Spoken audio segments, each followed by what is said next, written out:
another Meister Eckhart observation. Should you have taken any kind of loss in this worldly realm, and you're fixating on it, and you're causing yourself unnecessary suffering, by the way, there's a Buddhist perspective on this. He's saying that's Mara mind. That's devilish robbery. Because it's presenting itself as the most important thing. If you lost $40 or even $60 of $100 and you're focused and focused and focused again and again on that, you're missing out on all that generosity. Of even $40, you retain $40. Look, that's what was meant to be. You took 100, you end up with 40. The 60 was just the cost of doing business in a karmic sense. That 40 plus zero, that's what you should be grateful for. Look at that. Look at how generous God has been, how generous the universe, if you need to look at it in those terms. Look how generous. 40 plus zero. You got a plus 40. But no, the Mara mind will rob everything, all satisfaction out of that plus 40 because you're looking at the minus 60. It's the old half glass, the glass is half full versus half empty. Is it half full? Yes, it's half full. Why don't you see it that way? That there's more than enough there. You drink that, you're not going to thirst to death. But no, the Mara mind will rob you. All that plus, it's not only zero, it's negative 100. It's finally what the Mara mind will do. If you've got that worldly, if you've been captured by that worldly metric. No. It comes back, get yourself loose. It's like wrestling. It's got you in a headlock. And it's not you, it's not yours. So you're going to have to do some pushing, some pulling.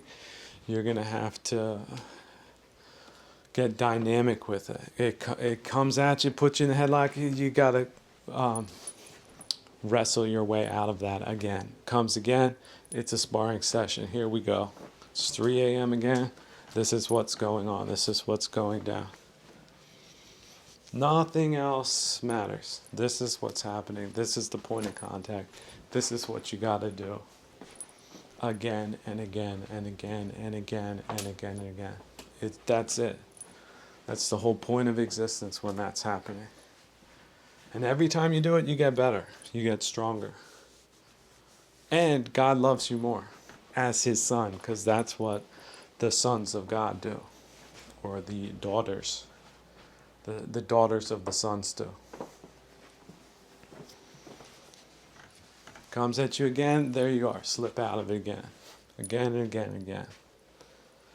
Those are the people that, see, go back to the story of Job and others, Isaiah and a lot of others. They were tested again and again and again until they really got into it. They were like, you know what? Normal life, what's that?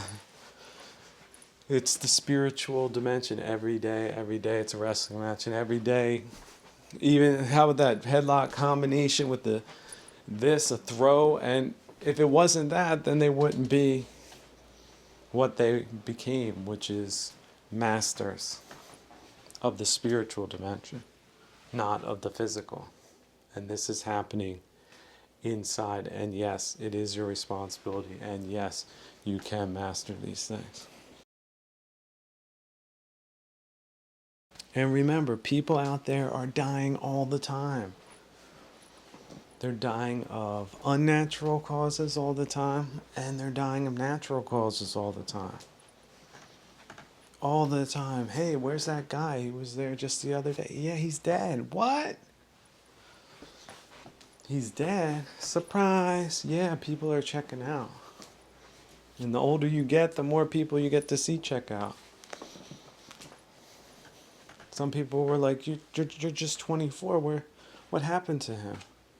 You're the friend of yours. Yeah, he's gone. Went out with the jet ski, never came back. Just like that, from tomorrow to the next day. Nobody knows what happened. My theory is that a dolphin came at a high rate of speed because they're known to do this, and he might have not even been aware that he almost hit the thing, and then it turned around and he did a circle and it came at 40 miles an hour and knocked him out. That's my theory.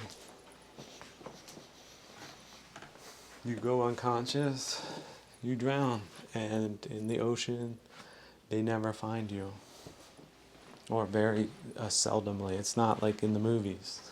The ocean is a gigantic place. There's currents, there's depths. So you fly out with a helicopter and the person sank like a stone, that's it. Oh, what now? They built that big house. It was a mansion. It was beautiful.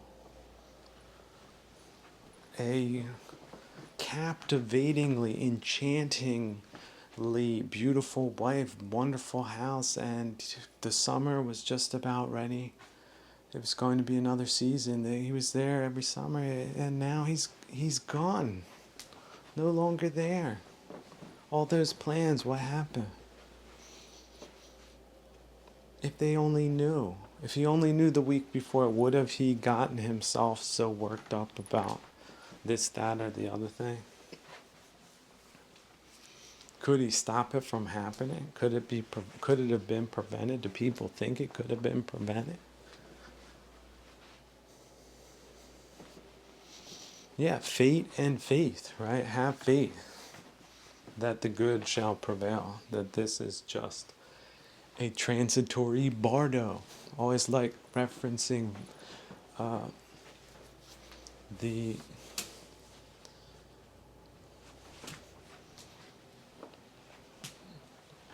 Tibetans, right? Vajrayana. Yeah, and it's not Tibetans, by the way. It's Vajrayana. There are Vajrayana schools all around the world. It's just that it's associated with Tibet. The Vajrayana Bardo, man. He's already in that other dimension. With whatever kung fu he had, unless, and this is the disturbing part, if it was an unskillful, unknowing person, perhaps he's still attached. Perhaps his ghost is still there. Oh, look in the corner right now. Oh, see? He could be listening. He could be trapped in this realm as a hungry ghost. If he didn't learn the theory and the practice in this dimension, he's attached. He can't let it go. Is that a form of hell? Is that a destination? Certain hungry ghosts go. What do the Vajrayanian theorists say about that? Oh, can't believe them. What did they know?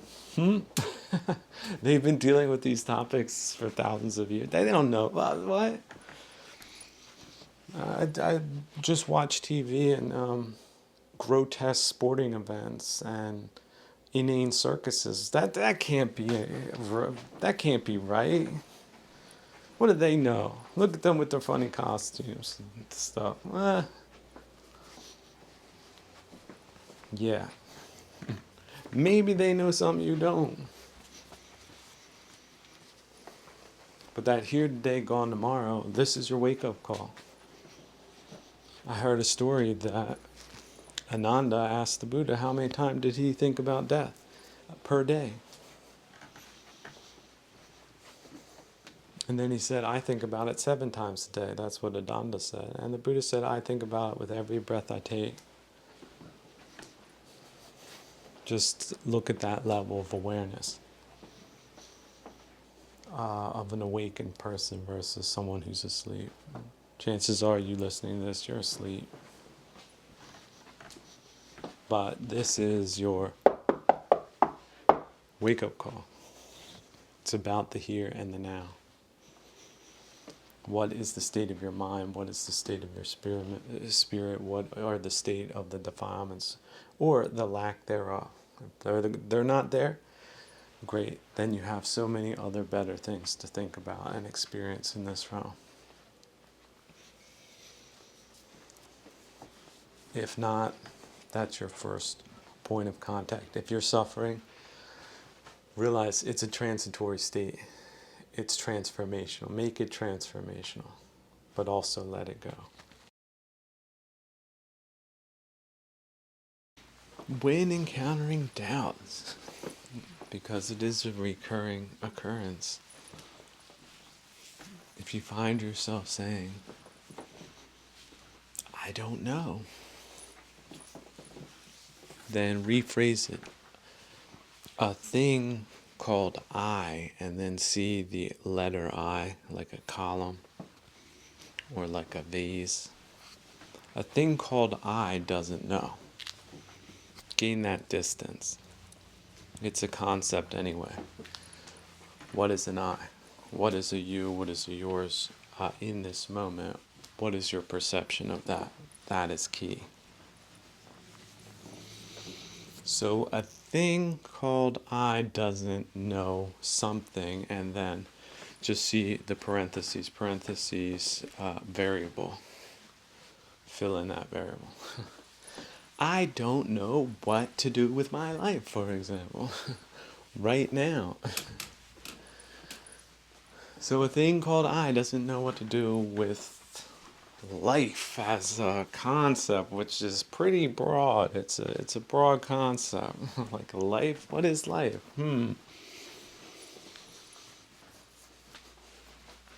What is thought to be life? Isn't that a rather big, tall order to just pack into a little sentence like that and then expect to get like an immediate answer?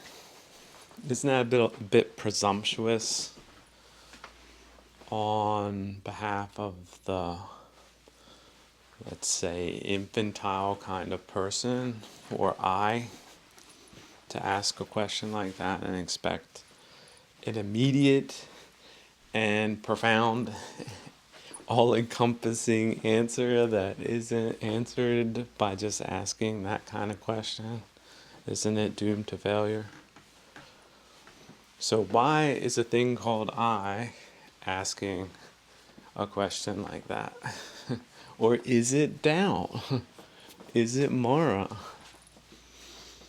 Is it a delusional question posed by a delusional I? And is there an attachment to the lack of an adequate answer? And is that attachment a source of suffering, yes or no? Is it an existential crisis kind of thing? You're not getting an answer to that gigantic question immediately, right now? Well, wouldn't it be foolish to identify overly much with a thing called I in a sentence that can't be answered? I don't know what to do with my life. For example, see the variable. Putting variables on top of variables. Or I don't know why I feel this way right now. See, people usually don't question it when it's delusional in the other way. Like, I don't know why I'm happy. Why am I happy right now? They usually don't question that. They usually presume that this should always be that way. They only question it when they're not that way.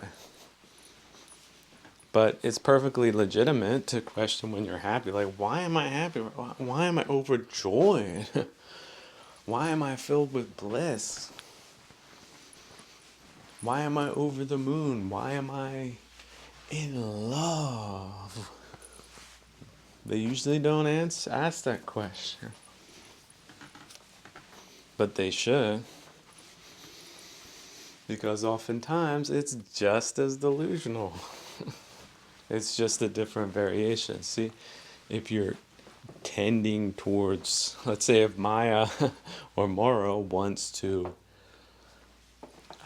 beat you with the nasty sticks, then you'll have what they call a proclivity towards melancholy. You'll have you're a depressive personality. which is really rotten. That's a rotten set of cards you've been dealt. But see it as not you, not yours. It's just some cards. And they could be karmic cards. Yeah. But you think, oh, that's the worst. That's the worst hand in the deck you've been dealt. See, why wouldn't you think that? Because you already think that way. But think of the other hand. You're a happy person. You're a euphoric person. You're an always up, energetic, go, go, go, go, go, go type of person. That's a pretty bad hand too. If you come to think of it, oh no, I want that hand. Just like people say, oh, I want to be rich. Oh, that I'd be the best rich person that has ever existed if I was rich. But that's delusion, friend. Rich people have rich people problems. And they're not any really better than poor people problems. It's just problems. That's what the Buddha found out. He abstracted it to suffering, to dissatisfaction, to annoyance.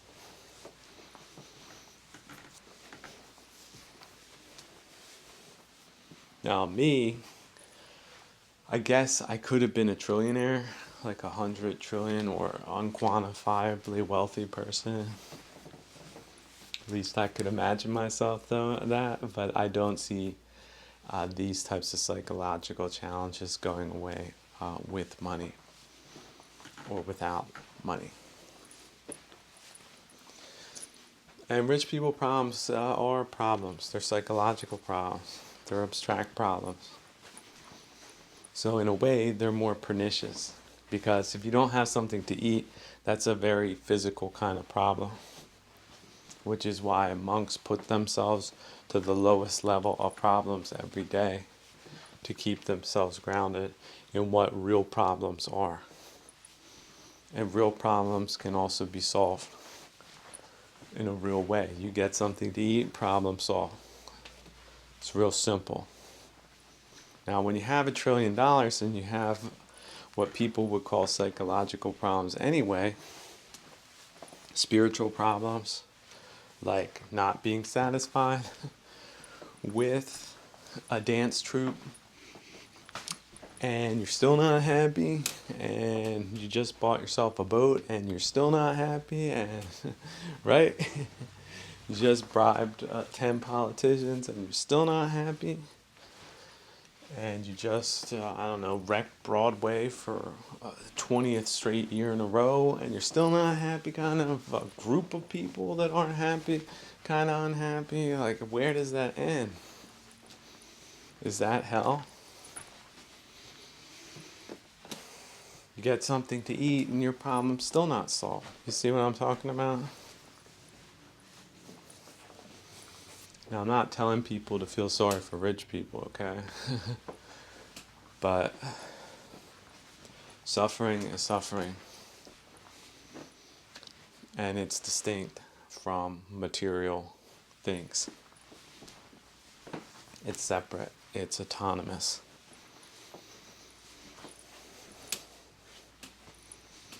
And that's just the truth. It's your destiny. It's your fate in a lot of ways. Will it be a combination of poverty, of worldly things, and spirit that make you miserable? Or is it just the spiritual side? Because you're fabulously wealthy according to normally wealthy people in material terms.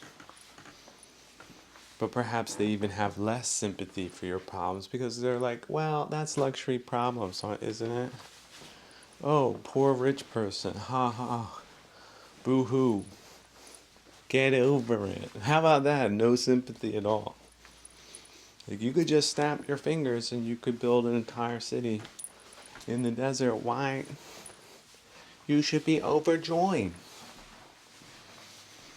You should do a cartwheel down the street every day. Well, technically, I guess you could say that. But what if you're miserable anyway? What then? Who's going to help you? Well, you have to help yourself, don't you? Just like everybody else. And look how much more of a grip delusion can have on you. Well, I can afford this, so maybe I will do this because maybe that'll make me happy. And then you do this, then you do that, then you do this, then you do that. And then it's just a never ending wheel of samsara. It's a never ending circuitous disappointment. What then?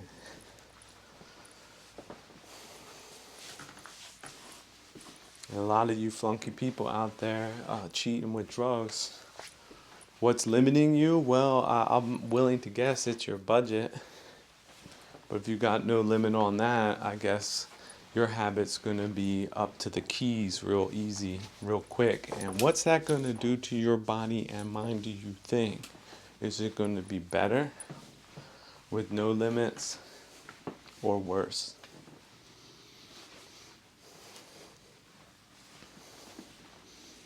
So you wish you had that kind of problem? You better watch what you wish for.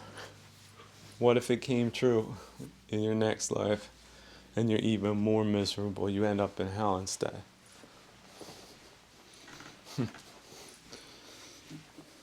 Why are all these big mouth broads still walking around? Some guy said they couldn't afford to to pay to have them bumped off, but guess what? That saved their butts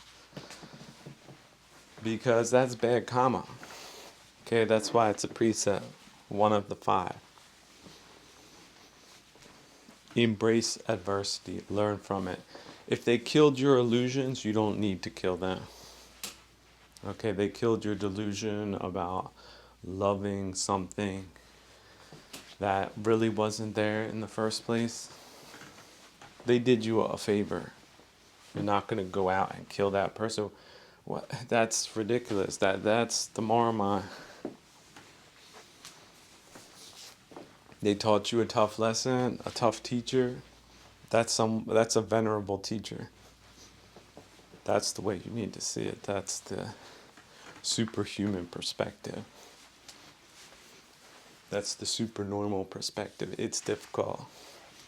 You know, climbing a sheer rock face, freestyle, 100 feet, that's difficult too.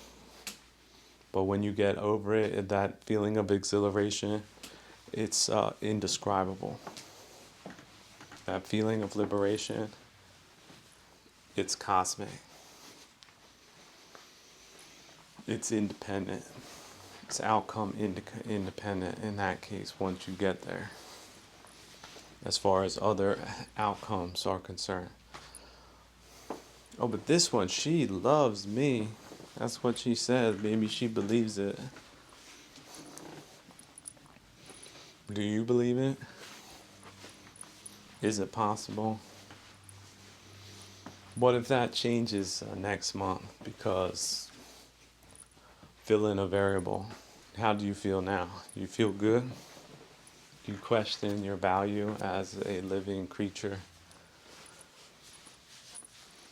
because you keep getting into love me, hate me kinds of relationships over and over again? First they love you, then they get to know you, and then they learn to hate you, and then they do. What then? What if you've had 5 of those kinds of relationships with fantastically talented and beautiful individuals? How do you feel now? And it wasn't based on you. It was based on them. Had a little toy that you ever see a cat play with a little ball or a little mouse? Then they end up killing it or something. Then it doesn't move anymore. They move on. They don't care. But it's a cat. It's what they do, and it's sort of endearing. If you aren't the mouse.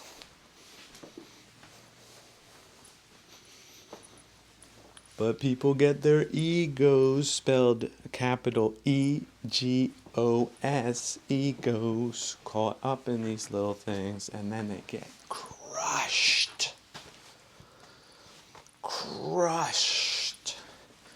Smashed. Decimated. At least that's the feeling they have. Because that container I, that thing that calls itself I, if it's connected to a you and a yours, because you're not making those distinctions, whew, that hurts. That hurts, especially the bigger it is. Just imagine like 4 satchels of C4 going up all at the same time. Boom! That's what it feels like. So guess what? A lot of people don't survive that. And why? Because they're unskillful. They didn't hear someone telling them, fire in the hole. They didn't listen. They didn't hit the deck. They didn't take cover. They didn't even dodge it. They ran towards it. Last thing I saw before that flash went off, had this big old simp hugging a satchel of C4, man. Just like that. Thought I was seeing things. I guess I was, because I didn't find nothing afterwards.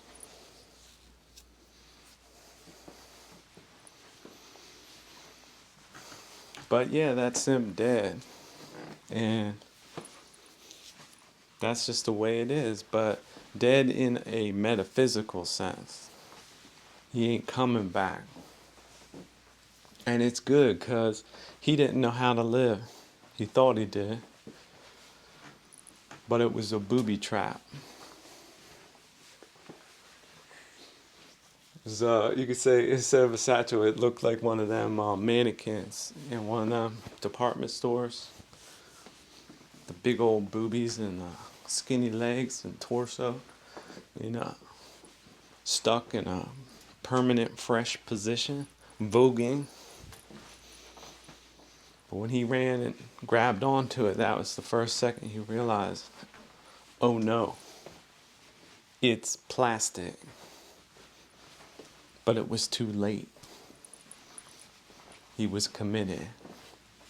And then, boom! That's what happened.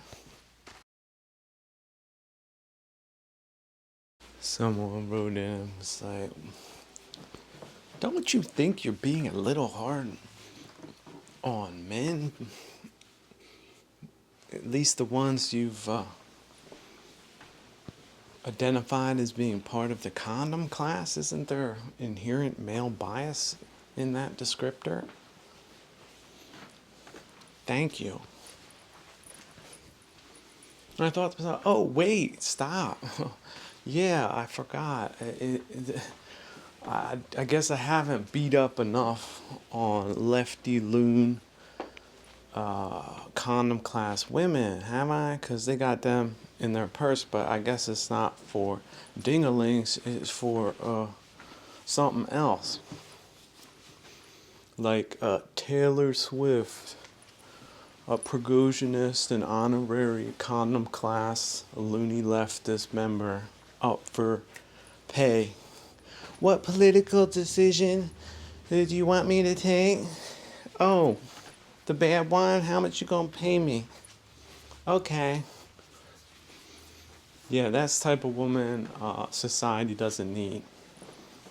And whatever bad taste some people might have, her music's crap, and her political opinions are crap. And here's the memo for so-called celebrities during a hybrid war.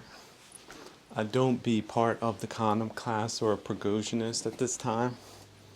And don't come out with loony leftist statements or political warfare kinds of sound bites. It's a bad look. And maybe in 3 years there'll be a bill passed, and whatever you said during this time will come back to bite you with a jail term. Just saying, I don't know. Things change. I mean, I'm sure George Washington is extremely disappointed in what's become of his experiment. But you consider yourselves to be Americans, but actually your condom class is globus that nobody needs. So who's paying your bills? I don't know. It's not people with discerning taste or good opinions, apparently. So yeah, she's trash, and people who think like her or act like her are trash too. There you go. That's what your paymasters set you up for. So I hope that money was worth it, or is worth it. But we do know people in the condom class, the progonists, they do work for money. That's what they do.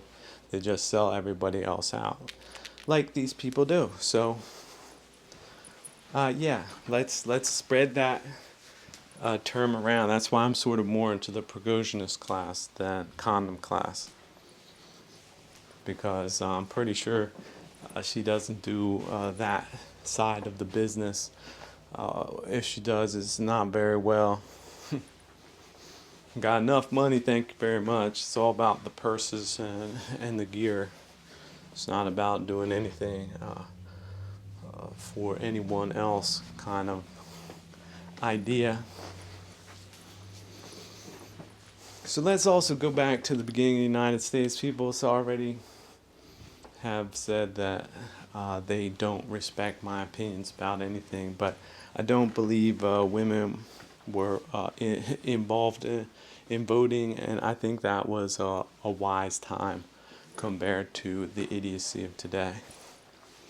Like I said, women that have a family and are dealing with men listen to women possibly way too much, especially today, when the women don't know what they're talking about.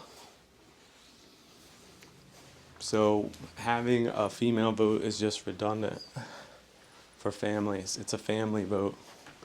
So how about we make that bill? It's people who have families, they vote, and people that don't. It could just be called the family vote.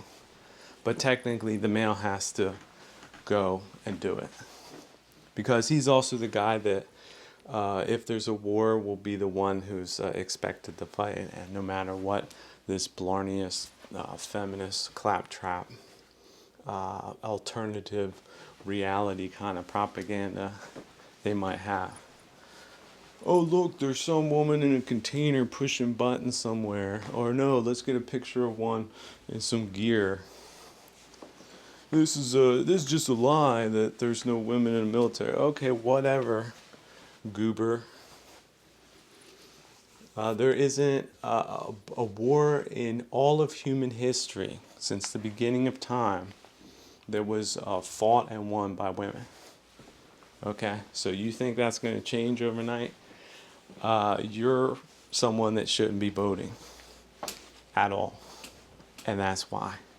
Because that's how you lose wars and everybody gets killed and your entire civilization is erased from the face of the earth, like the Sino-Soviets are working day and night for. A total extermination of our kind of people. And yeah, working with condom class progonists to make it happen. And so Taylor Swift, whatever she says, don't do it. She's selling something, don't buy it. That is just disgraceful behavior. And, well, let people be what they are, right? You want to come out and say that, do that, become adversarial, polarizing, get these younger women on the wrong political track and ideology. That's damnable. Damnable. That's reprehensible and revolting. So what culture is that again? Is that counterculture? Females need to have some political opinion and make it known that they have that. Well, okay, ladies, do that, and also take a whole bucket full of crap and douse yourselves with it. Every time you do that, at least the imagery of you doing that mentally, because that's essentially how you're going to be seen going forward with your big misguided political opinions. Like I said, how many female soldiers died during the Korean War versus men? you should have the same vote. That's what you think. You're a damn disgrace. You're an idiot. You're a fool. And you're potentially a war-losing factor, not just the physical kind, but socioeconomically, politically, psychologically, every other which way but loose in a hybrid war. So F you. That bucket of crap, maybe one day it'll be a real one too, if your mouth is especially gigantic and wrong on all the issues like these other shady, inverted, flip broads that think that's their purpose in life, because some torpedo factory maker made them think so. So you bought something of hers, bring it back, ask for a refund. That's what you can do. And any companies that have her on the ticket, sell the stock at a loss. Because that ain't going nowhere. That way of thinking, that way of acting, that way of dancing, or what do they call that? Singing? That's not singing. It's an embarrassment for the entire world at this time. Just in case you forgot, remember that weird thing spelled W-Y-R-D thing called fate is also Perthrow. That is, imagine in your mind an N that's connected on the left side to a mirrored M. N. So that it sort of looks like a C with a small part towards the end pointing up and one pointing down. That's Perthrow. So it's mysterious and it's unavoidable and it's really indisputable. Think of how many things are fateful about your existence. For example, your parents. That's fate. Inescapable. People you grew up with, relationships you got in, opportunities you had, but also things you avoided. Other people, it was their fate to go a different way. At a crossroads, it can be fateful that one person goes left and the other goes right.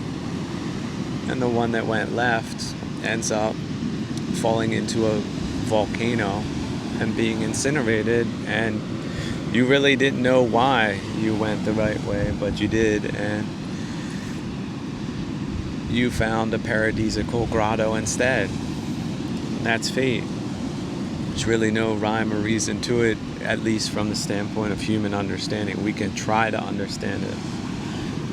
We can get a grasp on things retrospectively, but when it's happening, you just have to resign yourself to it in many cases and accept it. Yeah, if it's good fate, be sure to accept that and not question it. And if it's bad fate, don't get overly upset about it. This is another great thing about karma or karma. You have bad karma, that's it. It's Perthrow. There's no more reason to beat yourself up about that than any other reality of this existence. Are you going to get mad about gravity too? What about the stars in the sky or other things that are bigger than you? Are you going to get mad about that, or are you just going to accept it or try to understand it in maybe a new weird way?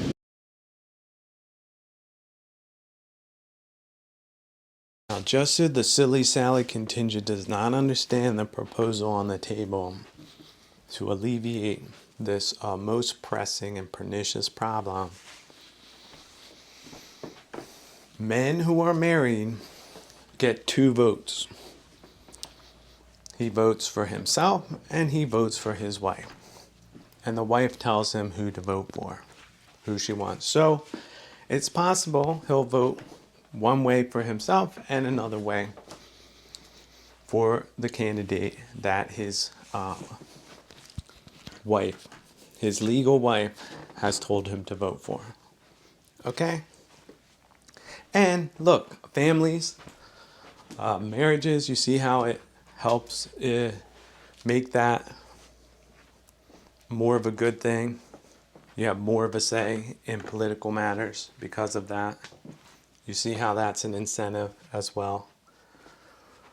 So how can a Silly Sally contingent come and be against that unless they're radical leftist, Marxist, Leninist groups that have a female supremacy problem, a psychological, egotistical, historical, Bolshevik kind of problem. Because that's the people who would be against it. I know it already.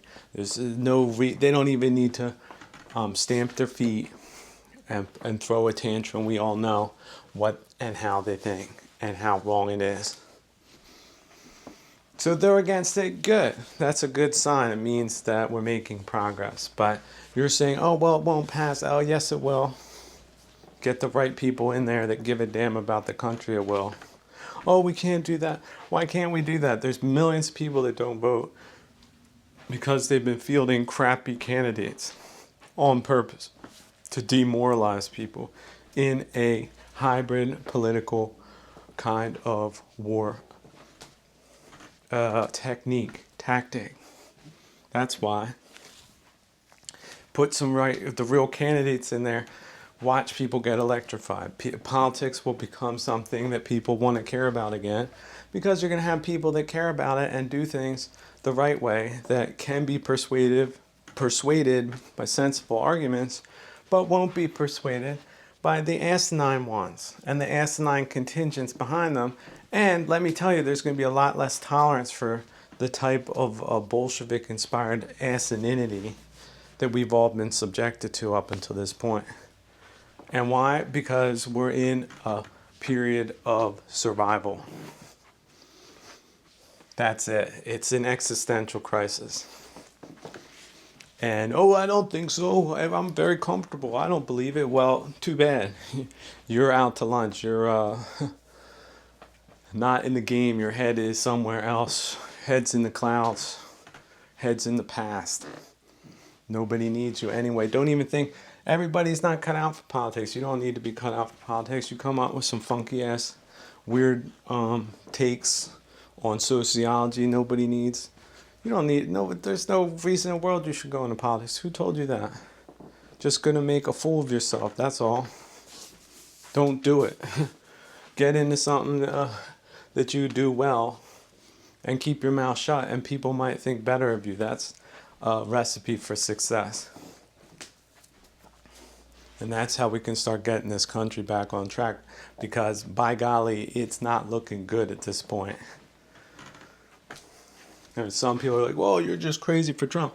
I am not crazy for Trump, but the man is doing what he can under these conditions. He's old as the hills, in my opinion. But he's the best we got at this moment, which ain't all that good, but he can get better if he gets better people around him and not a bunch of fakers and fronters and venture capitalists and Wall Street retards and sellouts and bankers and rhinos and what was the other one? Aminos or anos, get out. Exactly. Americans in name only don't need any of those. But they do like to get on the winning ticket, don't they? And then pretend, attack and flip. Like they do every time. Why they should be tolerated, I don't know. Why do they have money? I don't know. But maybe that'll change, like it should. How about spreading the wealth in the sectors that deserve it a little bit more? How about getting the middle class back to 85% of the population? How about that? Don't think it can be done? Well, that's what they said back in 1776, didn't they?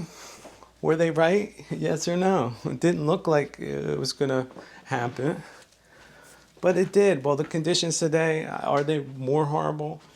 I don't know. Maybe, maybe not.